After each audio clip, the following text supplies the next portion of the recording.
welcome back to a brand new episode of Friday Night Fright Reviews. I'm AJ Punk 15. This week we're going to review The House of the Devil, directed by Ty West. Ty West's The House of the Devil was an indie darling type film that went to a lot of different film festivals and generated a lot of buzz leading up to its initial release. It's one of those films that over time it's gotten a big cult following, but upon its initial release it didn't fare all that well, even though a lot of the critics' reviews are mostly positive. First time I watched The House of the Devil was in 2011. I was a little late to the scene of actually getting to watch the film itself.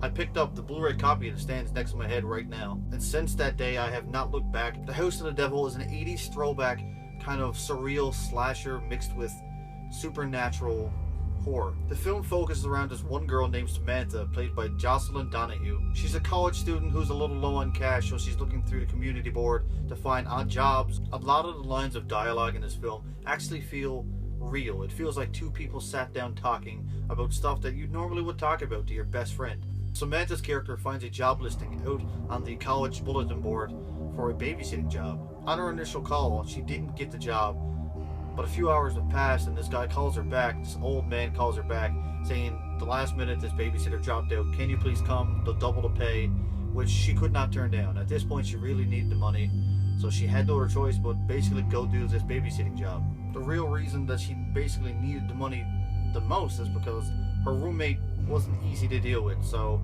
she wanted extra cash to move into this house/apartment. She can get away from all the bullshit that her current roommate is giving her. So Samantha's friend takes it upon herself to drive her to the babysitting job. She meets everyone inside. The old man brings her into the living room. He tells her that the kids are already asleep. In fact, you don't have to go up and take care of them at all. You just have to stay here until they get back. And this is where the film starts to get a little bit interesting. At first, you don't kind of trust the old man because he ends up telling her, hey, it actually isn't kids that you're looking after. It's an elderly person that you're supposed to be taking care of and not kids. So she doesn't turn it down. She really needs the money, so she stays in the building. As her friend is driving away from the house, a man on the side of the road pulls her over and starts to flirt with her. When he finds out where this person is actually going or coming from, he kills her. So your initial response is, hey, is this going to be like a haunted house type film, or is it going to be a slasher?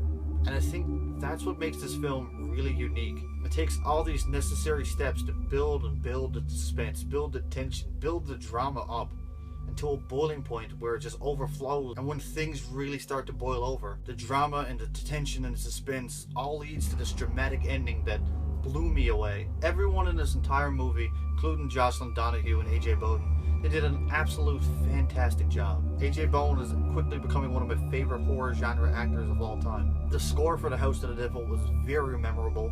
I even listened to it throughout the year. It was a cold, dreary, damp night. You just want to throw on a horror flick sometimes. Usually what I'll do after I'm done watching a horror film is I actually throw on that soundtrack because I love it that much. Twists and turns and the constant mind fucks of this film. That Ty West keeps you on the edge of your toes throughout the whole third act of this film. Some people say his style of film is slow burn, whereas it takes a very, very long time to get to the point that you want to see. But that whole section of film you get before the ending where everything just comes to fruition is simply amazing. There's a dance scene where Jocelyn's character is left alone in the house for the very first time and she's just dancing to some great 80s soundtrack music, and she happens to bump into a vase. Of course, she knocks the vase over, the vase breaks, makes a loud noise, and she's like, shit, I may have just woke someone, I just heard some noises. And the tension of her going around that house and just making sure that no one actually is awake is nerve-wracking. The whole film right up until the very end is very nerving. You don't know what's going to happen. You think it's a surreal house-type scary ghost movie, or is it going to be a slasher film because he just axed her best friend off in the second act? Which is why I honestly think The House of the Devil is Ty West's best piece of film to date. I'm a huge fan of all his work, including The Innkeepers and The Sacrament, but in my own honest opinion, I do believe Ty West's House of the Devil is easily his best well-written, well-acted, well-directed, well-scored film that he's ever done. The very first time I watched this, I can just remember lying down on my bed, just like looking at the screen and just not wanting to blink because it's just so captivating that you just want to keep watching his film. But at the same time, you're scared. You actually get chills at some parts, you know? Your hair stands up on end. You start to get a cold sweat. You're like, hey, what the fuck is going to happen here? And you really start to root for the main girl, the Scream Queen, the final girl. You start to get emotionally attached to her character because she's such a fun, loving type character that you don't want anything to happen to her towards the end of the film. And this is why I picked House of the Devil for this Friday night. can't honestly say that there's any negative parts about this movie. A lot of people say it's too slow, but then again, the slowness of the film, in my opinion, helped it for that main third act finale. They're just indie film stars doing the best with the material written, and I think Ty West did a fantastic job at directing these young stars and old, and I think he's written and directed and just produced an amazing piece of work. I still hold House of the Devil up to the Halloweens and Elm Streets and Poltergeist of the horror genre. I honestly do believe it is a pinnacle statement in the late 2000s that the horror genre can be good. It doesn't have to be all this Hollywood glitz and glam crap that we're getting nowadays. I think everything about this film was done perfectly. The scares, the jumps, the frights, they're all methodically played out, so it's not fake.